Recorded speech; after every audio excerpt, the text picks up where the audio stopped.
और बच्चों के लिए सिक्योरिटी देखना लोक प्रतिनिधि का काम भी है, और जो लीज का वायलेशन हुआ है, जो कि हम टैक्स पे करते हैं।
मेरा अनुरोध ये है कि पुराना जो टॉयलेट है उसे निकाल देना चाहिए, ताकि वो किसी और चीज़ के लिए मिसयूज ना होना शुरू हो जाए।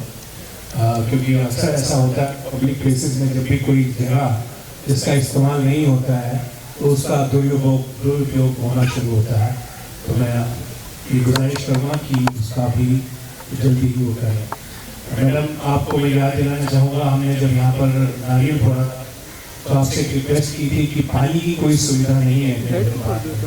आपने देखा है कि शाम को तकरीबन 200-250 बच्चे औरतें बुजुर्ग यहाँ पर वॉक करते हैं, लेकिन पीने की पानी की कोई सुविधा नहीं है। मैं आपसे गुजारिश करूँगा कि आप एक कूलर अगर यहाँ पर स्थापित कर दें तो हमारे लिए बहुत अच्छा होगा। इसके अलावा बहुत सारी पेंडिंग चीज़ें हैं जो आपके साथ हमने डिफरेंट टाइम्स पे बीएमसी के साथ और पुलिस के साथ डिस्कस की हैं, लेकिन मैं फिर आपकी तवज्जो चाहूँ सब चीज़ों के लिए। ये सारी चीज़ें जो हैं पिछले कई सालों से इस इलाके के लिए एक बहुत बड़ी प्रॉब्लम बनी हुई है, और वो बहुत बेसिक चीज़ें हैं, बहुत बेसिक सिविक इशू है, कोई ऐसा इशू नहीं है जो बहुत कॉम्प्लिकेटेड है। तो मैं आपको पढ़ के ही मेमोरेंडम दूंगा और फिर मैं आपसे कहूँगा कि आप 2 शब्द हमें कहें। एक तो हमारी बहुत पुरानी मांग है जिसके लिए हमने संघर्ष भी किया और पैसे इकट्ठे करके सुप्रीम कोर्ट में फाइट करके एक ITI लगवाया, construction of bridge from Amarnath to Mahada. Number 2, Sundarwadi जो है 6-7 साल में छोटा करके एक मकाम तक पहुंच गई है, लेकिन आखिर में पूंछ जो है वो फंसी हुई है। वो थोड़ा सा जो illegal construction in terms of garages, in terms of a small temple in the middle of the road, और जो भी चीज़ें वहाँ पर इलीगल हो रही हैं उस इलाके के अंदर, वो इमीडिएटली रिमूव करवाइए। मुझे खुशी है कि पुलिस अधिकारी यहाँ पर हैं, वो आते हैं, वो देखते हैं कि किस तरह से है प्रेजेंटली इलीगल पार्किंग करके यहाँ पर सड़कों पर गैराजेस जो है वो लोगों को आने जाने में नुकसान करती हैं। रेगुलर रिमूवल ऑफ गार्बेज एक ऐसा इशू है जिसपे बहुत सारे, ये मैं खासतौर से आपकी अटेंशन चाहूँगा योगिया जी और भारती जी। गॉड गिफ्ट टावर के पास उस गली में पता नहीं कुछ अजीब सा एक इसके सामने जहाँ हाईवा है, हाईवा के बाजू में मैम जो प्लॉट है जिसके लिए मैं रोज आपको तकरीबन रोज ही फोटो भेजती हूँ, जब तक मैं ट्वीट नहीं करूं, आपको नहीं बोलूं, डायरेक्ट बीएमसी वालों को आप नहीं बोलें, कोई सफाई नहीं होती। उल्टा बीएमसी वाले मुझसे पूछते मैडम वो बताएंगे प्लॉट किसका है, बताइए। मेरा काम है मैं उन्हें बताऊँ किसका प्लॉट है। वो कमिश्नर वाला पुलिस की वो सहायता लें, आपको पूछे 2 मिनट में पता चल जाएगा किसका प्लॉट है। पहले तो हमें लगता था वो बीएमसी का ही प्लॉट है, पहले हमें सुनने में आता था कि जो फिशरमैन है उनको वहाँ भेजेंगे, पर ना वहाँ कुछ इतना ज़्यादा कचरा घुस चुका है क्योंकि आप ही की मतलब उनके बीएमसी के एक बंदे ने बोला मुझे अनीश करके है।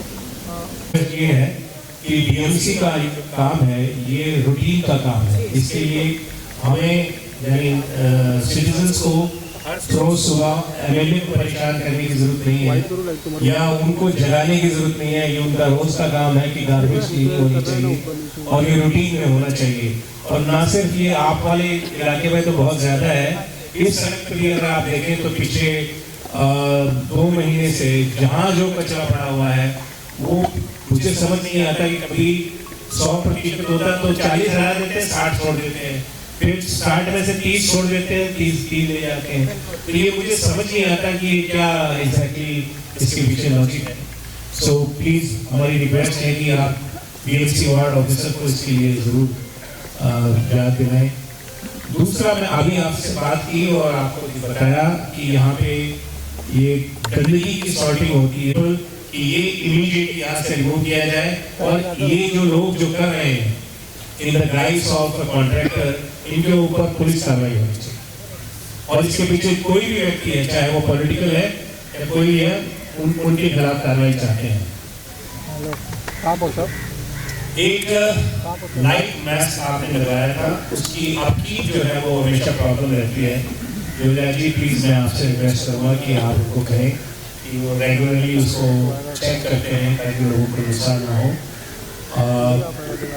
दूसरा मैडम, हमने इसका जब सर्वे किया था तो कारपेट जो है ग्रास कारपेट सोचा था उसको आप लगा दीजिए, बिकॉज जो एग्जिस्टेंट है उसमें इतने खड्डे हैं कि अब वहाँ पे बच्चे जो है गिरते हैं और चलना तो इम्पॉसिबल है, बहुत बड़ा है। तो ये 4-5 चीज़ें जो हैं आप प्रायोरिटी पे हमारी करवा दीजिए। और इन द मीन टाइम अगर कोई भी हुई तो और कोई मुश्किल हुई तो हमारी अपेक्षा होगी कि हम आपके पास आएँ और आप सॉल्व करें। हमारी इस सुविधा के लिए एक बार फिर धन्यवाद।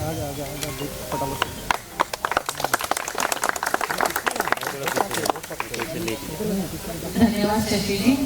और यहाँ बैठे हुए मेरे सारे भाई और बहनों, जारी रोड में रहने वाले, हमेशा मिलते हैं हम लोग और हमेशा हम ट्राई करते हैं कि यहाँ की जितनी भी समस्याएं होंगी उसका हल निकालें। कुछ समस्याओं का हल निकल आया है और कुछ समस्या अभी दूर करना बाकी है। लेकिन जो ब्रिज वाली समस्या है उसके लिए तो मैंने आप लोगों को साथ में ही बिठाया था, बहुत सारी मीटिंग्स भी की थी और ब्रिज का टेंडर भी भरा गया है अभी, तो जल्दी ही ब्रिज यहाँ पे बनने वाला है, उसको अभी टाइम नहीं लगेगा, जल्दी हो जाएगा। और ऐसा ही सब माहौल में हम लोग उसका नारियल फोड़ेंगे, जल्दी फोड़ेंगे। दूसरी बात, आपने यहाँ पे बताया कि जो बाजू वाला प्लॉट है जो आपके लिए प्रॉब्लमेटिक हो रहा है, तो वहाँ पे जो भी चल रहा है उसकी मालूमात मैं ले लेती हूँ, लेकिन आपका एक लेटर चाहिए मुझे कि हमें यारी रोड में इस जगह पे ये सेग्रीगेशन का जो प्लांट है या कुछ डंपिंग है जो भी है वो यहाँ से निकाल दीजिए। ऐसा सीधा लेकर आप दे दीजिए कि यहाँ पे ये बीएमसी ना करे, तो कैंसिल करने के लिए या शिफ्ट करने के लिए मैं प्रयास करूँगी, क्योंकि बहुत सारी जगह सेग्रीगेशन के प्लॉट है तो उसमें शायद ये यहाँ पे दिया गया होगा, तो हम लोग कैंसिल करवाने के लिए कोशिश करेंगे। तीसरी बात है कि आपने यहाँ पे ग्रास लगाने की एक बात की है, तो गार्डन डिपार्टमेंट को मैं बोल देती हूँ, आपका एक लेटर लगेगा मुझे, सारी चीज़ों का लेटर दे दीजिए मुझे, वो भी मैं गार्डन डिपार्टमेंट से बात करके करवा देती हूँ। हाँ, अगर गार्डन फंड से नहीं होता है तो मेरा फंड तो आपके लिए है ही ना, करेंगे हम। और आपके फंड से पानी लगवा करवा दीजिए। वो तो मैं तुरंत करवा देती हूँ, उसको टाइम नहीं लगेगा, वो मेरे फंड से हो जाएगा। बड़ा वाला फैन भी करवा देती हूँ। अभी बच्चों के लिए मैंने करवा दिया है, यहाँ पे फैन लगवा दिया उस गार्डन में जो बच्चे पढ़ते थे, तो डिमांड की थी तो मैंने तुरंत फैन वहाँ पे लगवा दिए है। और मैडम ने कहा जैसे सी ब्रिज वाला, वहाँ पे एक जगह तो बहुत कचरा लाते थे, हमने ब्यूटिफिकेशन किया वहाँ पे। मुझे आपको इनवाइट करना है, आप प्रॉपर्ली आके अब वहाँ नारियल फोड़िए, क्योंकि आपने इतने दिन की हमारी तमन्ना पूरी की कि वो पूरा बनाया, इतनी सुंदर पेंटिंग बनी and it has become really so good. और कसम से जब से आपने वो बनवाया तो अब वहाँ नहीं फेंक रहे, तो वहाँ फेंक रहे आईवा के सामने। चलो मतलब हाँ, लेकिन जिस जगह पे फेंकते हैं उधर बंद हो गया। तो अगर आप वहाँ फिर अभी कुछ और करोगे तो वहाँ पे बंद हो नहीं, जाएगा। उस प्लॉट की मैं जांच करती हूँ, सारा कचरा उठा लेंगे क्योंकि उससे गंदगी बढ़ती है, तो पहले बंद करवा देते मगर हैं। वो 50-60 ट्रक्स है, तो वी कैन इमेजिन कितना मैं करवा देती हूँ, डोंट वरी, मैं करवा देती हूँ। हाँ, जितना भी होगा कोई फर्क नहीं पड़ता है, हम लोग करवा देंगे। और हम आपको एक बार इनवाइट करना चाहते हैं जहाँ आपने वो ब्यूटिफिकेशन हमारा किया है। So we want you to be there, all the societies जितने भी आसपास के, इवन यहाँ के मेंबर्स, जैसे हम इनके साथ यहाँ हैं, ये भी हमारे साथ हैं, जरूर मैडम। सो आप एक दिन हमारे लिए टाइम दीजिए। मैं जयेश को बोलूँगी, हमारे एरिया से जयेश और रितेश। कुछ कहना चाहते हैं। आगे आइए, आगे थोड़ा सा आगे आइए। आगे जी मैम, मुझे ऐसा लगता है कि यहाँ की फुटपाथ है जो लोगों के लिए है, वहाँ पे जैसे कुत्ते घुमाना वगैरह ऐसी हरकतें नहीं होनी चाहिए, ताकि हमारा एरिया जो उसका नाम है अच्छा एरिया बने, क्योंकि प्रॉपर्टीज़ के रेट भी उतने हैं। तो मुझे ऐसा लगता है कि वो एक अलग जैसा है, जब फॉरेन कंट्रीज़ में सब एप्लीकेशन दी है इनको, जो ये पेट पार्क है, हम चाहते हैं हम वो रेजिडेंट जो हैं उस पेट पार्क को लेंगे और उसको पूरा व्यवस्थित तरीके से बनाएंगे, अच्छा बनाएंगे, ताकि लोग कुत्ते वहाँ लेकर जाएं और उनको वहाँ पर घुमाएं। और दूसरी एक बात मुझे पेट पार्क के लिए ऑलरेडी एप्लीकेशन दे चुके हैं। इस संस्था को हम लोग ये पेट पार्क देने के लिए मैं इनको दूसरी एक लेकर बात दे है दूँगी। कि अगर कोई मतलब आदमी या मतलब जैसे रिक्शा चालक है, हॉकर्स है, अगर वो लोग भी फुटपाथ का यूज़ करें किसी मतलब अपना प्रातः विधि के लिए। सीनियर इंस्पेक्टर पवन साहब बैठे हैं, आपको सुन रहे हैं, मुझे लगता है उन्होंने इस बात को सुन लिया है। की विनती है, पुलिस पेट्रोलिंग बहुत कट रहे हैं, ये जो है कि 10-15 मिनट का है, तो उसमें तो ये जो एक आपने एलिगेशन दिया है वहाँ पे अजय कौल के स्कूल के ऊपर, उसके ऊपर क्या कुछ अभी कार्रवाई चल रही है आपकी तरफ से, क्या कुछ करने वाले हैं, जरा बताएंगे मैम। ऐसा है कि मेरे पास एक कंप्लेंट आई थी जो कि मेरे वर्षों विधानसभा की थी। मेरे पास जो कंप्लेंट आई उसमें ऐसा लिखा गया था पूरे आरटीआई के पेपर से, और यहाँ की जो चिल्ड्रन वेलफेयर स्कूल है, ये जो संस्था है, इस संस्था को महानगर पालिका की तरफ से 3 प्लॉट, 2 यहाँ पे और एक मालाड में लीज पे दिया गया सिर्फ 1 रुपए में, और इसमें टर्म्स और कंडीशन रखे गए थे कि उनको 30% बच्चों को फ्री ऑफ कॉस्ट सिखाना है। दूसरे कंडीशन थी कि उनको दूसरे किसी संस्था को चलाने के लिए नहीं देना है, जो कि आर्किड और फेरीलैंड को दी गई है। तीसरी बात वहाँ पे थी कि वो माध्यमिक स्कूल तक ही वो पढ़ा सकते हैं, तो वहाँ पे कॉलेज और पदवी सारी शिक्षा वहाँ पे शुरू हो गई है। और सबसे अलग बात ये भी है, मतलब मैं चाहती हूँ कि बच्चों की शिक्षा में तो कोई प्रॉब्लम नहीं होना चाहिए। 30% जो बच्चे हैं गरीब, उनको तो मिलना ही चाहिए उनका हक। और ये बिल्डिंग जो है वो विदाउट ओसी है, तो ओसी नहीं है और ऐसे में स्कूल चलती है, तो अगर आग वगैरह लग गई, कोई प्रॉब्लम हो गया है तो उससे दिक्कत आ सकती है।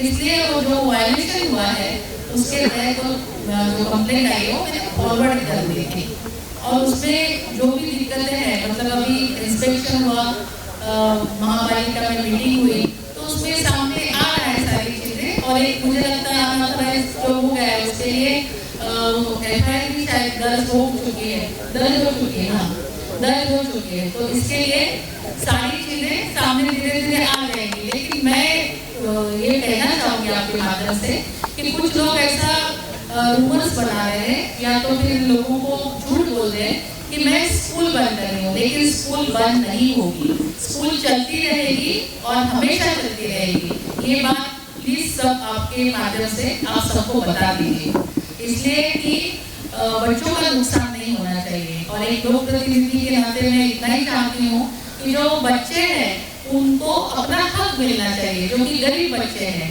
1 रुपया इससे अगर जगह मिलती है तो बच्चों को 30% गरीब बच्चों को उनका हक मिलना चाहिए फ्री ऑफ कॉस्ट। और दूसरी चीज़ है कि जो वायलेशन हुआ है उसमें ओसी नहीं है तो उसका डर है कि बच्चों की सिक्योरिटी इम्पोर्टेंट है। ये 2 मुद्दे मेरे लिए बहुत इम्पोर्टेंट है मेरे एक लोक प्रतिनिधि होने के नाते। बाकी तो बीएमसी और अथॉरिटीज देख लेंगे, वो उनका काम है जांच करना, क्या करना है वो देख रहे हैं। सोल्यूशन क्या है क्योंकि काफ़ी सीरियस एलिगेशंस लग रहा है मैडम, सोल्यूशंस क्या नजर आ रहे हैं और क्या ऐसा आपको यही कहा जाए कि स्कूल शायद बंद हो जाए? ये एक बहुत बड़ा चीज़ें सुनने में आ रही है। नहीं, स्कूल बिल्कुल बंद नहीं होगी, जो भी बोल रहे हैं वो झूठ बोल रहे हैं। स्कूल बंद नहीं होगी, कभी नहीं होगी। मैम आपके ऊपर कुछ लोग आरोप भी लगा रहे हैं कि मैम जो अपनी कंफ्यूजन में है वो उसको न देख के दूसरे को ध्यान दे रही है और कुछ बड़ा आरोप लगा, उनके लिए क्या कहेंगे? मैं मेरे कॉन्स्टिट्यूंसी में देख रही हूँ ऐसा, ये मेरी कॉन्स्टिट्यूंसी की प्रॉब्लम है। और बच्चों के लिए सिक्योरिटी देखना लोक प्रतिनिधि का काम ही है। और जो इसका वायलेशन हुआ है, जो कि हम टैक्स पे करते हैं तो महसूल भी बोल रहा है, वो ये सारी चीजें होनी चाहिए।